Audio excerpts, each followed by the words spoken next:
Friends, आज हम बात कर रहे हैं यस बैंक की और साथ में हम बात करेंगे डीएचएफएल की। जैसे कि आपको सबको पता ही है, डीएचएफएल के अंदर डूबे हुए पैसे यस बैंक के।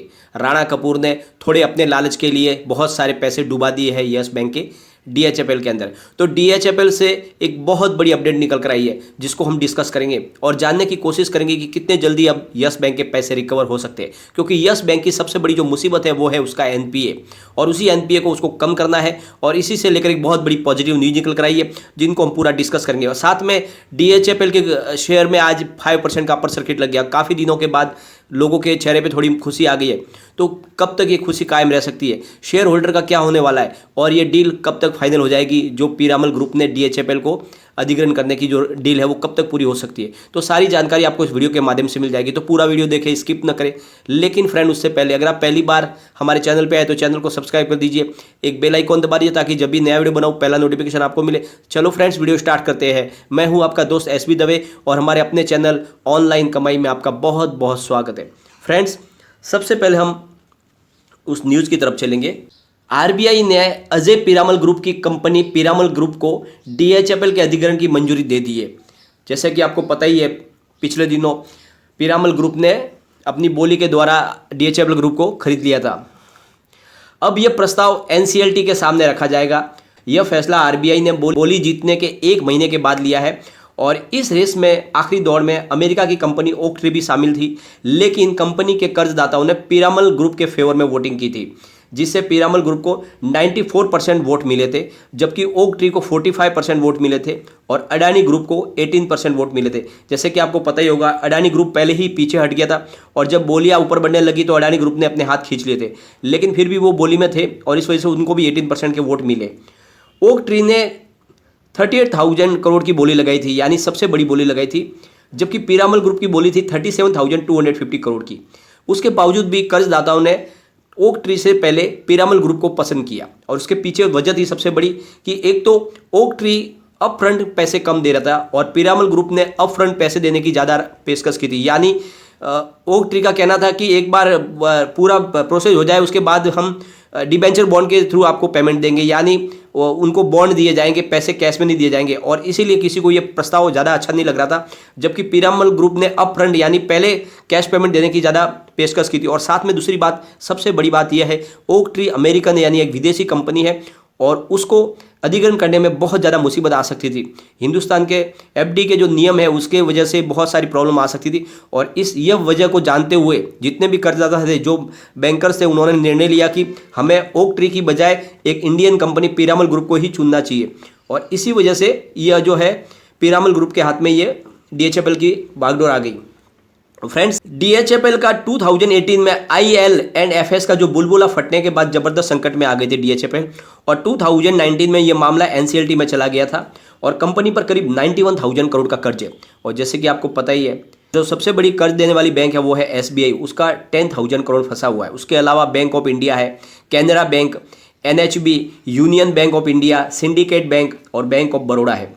और सबसे बड़ी बात फ्रेंड्स, जैसे आपको इस लिस्ट में यस बैंक का नाम नहीं दिख रहा होगा, तो उसके पीछे वजह यह है कि यस बैंक ने डायरेक्टली डीएचएफएल को कोई कर्ज नहीं दिया था, बल्कि एक खेल खेला था। डीएचएफएल के वाधवान बंधु ने मिलकर एक घोटाला किया था, यानी यस बैंक के प्रमोटर ने 3700 करोड़ रुपए के डिबेंचर बॉन्ड खरीदे थे डीएचएफएल के, जबकि उस समय डीएचएफएल की हालत बुरी तरह से खराब हो चुकी थी। उसके बावजूद भी सिर्फ 600 करोड़ की रिश्वत के एवज में, यानी 600 करोड़ रुपए दिए गए थे वाधवान बंधु की तरफ से राणा कपूर को, और उसके बदले में 3700 करोड़ रुपए दे दिए गए थे, डिबेंचर बॉन्ड में लगा दिए गए थे, जो पूरी तरह से डूब गए थे। तो अब उसके रिकवरी की आशा जग चुकी है। तो आरबीआई ने इस अधिग्रहण को मंजूरी दे दी है और अब फैसला एनसीएलटी को करना है, जिससे सारे कर्जदाताओं को उनकी रकम मिल सके। यानी अब यस बैंक के भी पैसे रिकवर होने की पूरी संभावना बन चुकी है, और जो सबसे बड़ी टेंशन है यस बैंक की एनपीए, उसमें कुछ सुधारा हो सकता है। आज इस खबर के बाद डीएचएफएल के स्टॉक में 5% का अपर सर्किट लग गया है। लेकिन फ्रेंड, सबसे बड़ी बात, पीरामल ग्रुप की तरफ से अभी तक ये क्लियर नहीं किया गया है कि डीएचएफएल के शेयर होल्डर को क्या मिलेगा, किस तरह से उनको राहत दी जाएगी, इसके बारे में अभी तक क्लियर नहीं किया गया है। लेकिन एक आशा के ऊपर 5% का अपर सर्किट लग गया है। और फ्रेंड्स, सबसे बड़ी बात, कर्जदाताओं को भी पूरी रकम नहीं मिल पाएगी, जो भी इसके लेनदार है उनको पूरी रकम नहीं मिलेगी, क्योंकि सबसे बड़ी बात, 97,000 करोड़ कर्ज के सामने सिर्फ 37,000 करोड़ कर्ज की ही रकम मिल पाएगी। तो हर कर्जदाता को लगभग 30-35% की ही रकम मिल पाएगी और बाकी उनको राइट ऑफ करनी होगी। लेकिन सबसे बड़ा जो इसमें प्रॉब्लम है फ्रेंड्स, वो है एफडी होल्डर के द्वारा जो उनको बहुत ज़्यादा इसमें लॉस हो रहा है और उनको ये डील बिल्कुल मंजूर नहीं है। जैसे कि आपको पता ही होगा, एफडी होल्डर के लिए 4 ब्रैकेट बनाए गए थे। एक था 2 लाख से नीचे जिसकी भी एफडी है उसके लिए, एक है 2 लाख से 5 लाख के बीच में, और दूसरा है एक 5 लाख से 10 लाख के बीच में, और एक है 10 लाख से ऊपर वालों के लिए। तो इस तरह से 4 ब्रैकेट बनाए गए थे और जिसकी भी रकम 2 लाख से कम है उनको पूरी रकम देने का प्रावधान है।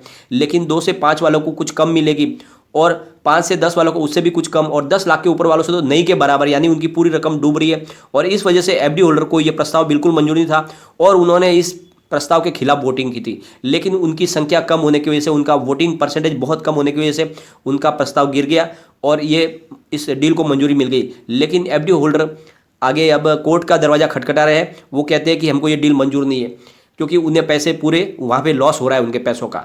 लेकिन फ्रेंड्स, आरबीआई की तरफ से आज इनको पूरी तरह से क्लियरेंस मिल चुकी है डील को, और अब ये डील एनसीएलटी के पास जाएगी। एनसीएलटी अब इसका फैसला कर लेगी और वहाँ से अधिग्रहण को पूरी तरह से कंप्लीट किया जाएगा।